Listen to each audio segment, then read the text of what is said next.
Hey, you guys want to see something cool? This is something that no one's ever seen before. This 3DS has something special on it. There are a couple of titles here. I developed 5 games for the 3DS, and they're all in the Silver Falls series. There's a number of games that were able to come out at the very last minute before the eShop closed down, and one title I was not able to complete in time before the eShop closed. That is Silver Falls Vicarious Brothers. There's a number of titles that I launched for the Wii U and 3DS, and those ended up being the very final titles to launch on Wii U and 3DS. This game, unfortunately, I had to cancel it because Gaiden Deathly Delusion Destroyers, I wanted that to be 2 games in one. So I actually had to spend time creating a second game and packaging that in with Gaiden Deathly Delusion Destroyers, which means Vicarious Brothers got canceled. This game got to about 75% complete through development, and I ran out of time, and I wasn't able to get that launched on the 3DS. So recently, Nintendo just announced that they are making a 3D headset for the Switch and Switch 2, and that headset is in the shape of the Virtual Boy. I want to talk about that a little bit, how that sort of changed things for me, because I was going to leave that sitting. It's very difficult to take a game designed for 2 screens. I'm going to boot that up. It's difficult to take a game designed for 2 screens and then just force it to occupy one screen.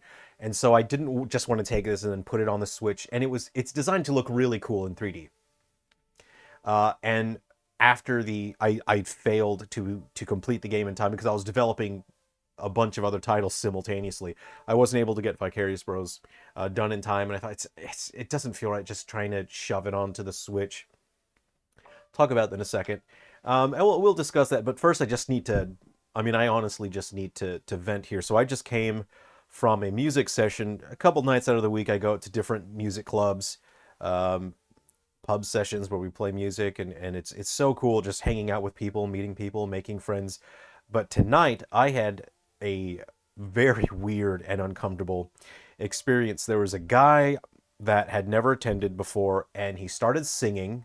He was playing guitar and he was singing, and I thought he was taking the piss, which is Australian for joking. I thought he was messing around because his singing was so atrocious.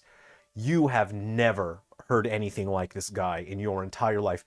Not in your wildest dreams have you ever heard someone that sounded like this. I've seen people, making jokes and being funny and trying to sound bad. This guy was genuinely horrendous, and it was atrocious. And for about the first minute of his first song, I thought he was just messing with us. And I couldn't figure it out, and then I was fighting hard to try to not laugh. And my friend is sitting next to me, and he starts saying, "Oh my God, this is torture. Oh my God." And he looks at me and says, this is torture. And I started laughing, and I felt horrible because I don't know who this guy is. I don't know if he has any kind of health problems.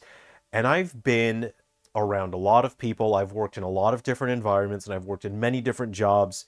I've worked in disability services. I've worked in public relations, in event management. I've been around a lot of different people, and I've never just outright laughed at anyone. And I make an effort to not be cruel to people, to not make fun of people. That's important to me. It's a decision I've made to try to be a good person. Just don't make fun of people. Don't laugh at people. And I was here, and it's my friend's fault, right? But I start laughing. I'm thinking, oh no, I'm laughing at this guy. I don't know what his deal is. But I swear, you've never heard anyone sing like this before. Not even in the drunkest karaoke have you heard anyone sound like this. And so the only thing I can think to do is grab my phone and I go, oh, I got a phone call, and this guy's still doing his song, and it is a disaster. It is a war zone, what this guy is doing. Oh, I got a call, and I sprint out of the building. And my friend goes, oh, yeah, you must have gotten a phone call. It's fine. And I'm laughing my ass off the whole way out of the building. And I'm going, I feel horrible. I feel terrible. But why? I don't know if this guy is deaf. Afterwards, I saw him talking to people, and I was looking at him standing around and holding his glass of water, and I'm pretty sure he was a stroke victim. And on top of that, I got a look at him afterwards. He also kind of looked like he was a burn victim as well. So now I'm a bad guy because I've just laughed at a stroke victim and a burn victim as well. And I feel terrible. I feel so weird about it. And that was the weirdest session I've had that's the weirdest music session I've ever had. So anyway, that was my night. I don't feel great about it. I wasn't trying to laugh at this guy. Anyway, no one's ever seen me hit the button Vicarious Brothers. No one's ever seen me open them. Let's see what happens. Let's see what happens if I open it. So, I was just going to leave this sit. This was probably just going to... I have so many other games that I'm working on right now. Again, this is about 75% complete. Falls Vicarious Brothers. It was designed to be an homage to the Virtual Boy and stereoscopic games from Nintendo's history.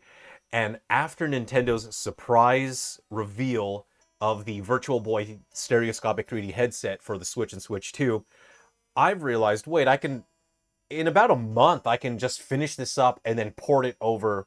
Well, I wouldn't have to port it. I would have to reprogram it and redesign everything to run on the Switch. But after I've seen that headset, I thought, I'm going to do it. I'm going to put this back in the development queue. I don't know if anyone's ever even heard the opening theme song for this. Let's just open that, see what happens, and see what it looks like. This is pretty far in development. You can kind of see what the UI looks like. I hadn't done the full soundtrack. I can do the soundtrack in about a week, but you can see what the game's going to look like. Hold on. I can't see what's going on here. I'm holding it backwards. Oh, you know what? You used L and R. I designed it to sort of feel like the Virtual Boy. So you use the L and R, and I remember. I remember now. Use the face buttons to turn the camera. This is to walk, and then L and R. I'm doing this backwards. L and R is to interact. Anyway, you play as two brothers. This is a dungeon crawler turn-based RPG. And it's set in the Silver Falls universe. And it had been canceled. But now that Nintendo has announced their Virtual Boy stereoscopic headset, I'm going to contact them and ask them if I'm allowed to make a game that uses it. And if I get the all clear, then I'm going to bring Falls Vicarious Brothers, which was a canceled 3DS game, and that was probably going to be the last one. Actually, I was going to launch that last. So that canceled final 3DS game, I'm going to bring that to Switch. Officially, I'm announcing it now. The actual final 3DS game is Silver Falls Guidant Deathly Delusion Destroyers, and I am working on a remaster for that, for the Switch as well. And that also comes packaged with Ruby River, which is taking a lot of work because I have to do a total graphical overhaul, and there's a massive amount of work I have to do for the foliage, the environment. Anyway, that's what I wanted to talk about. I've just had such a weird night. I feel so bad for laughing at a stroke victim, burn victim. I should have been tougher. I should have been able to withstand my friend making funny comments and funny faces, but what can you do?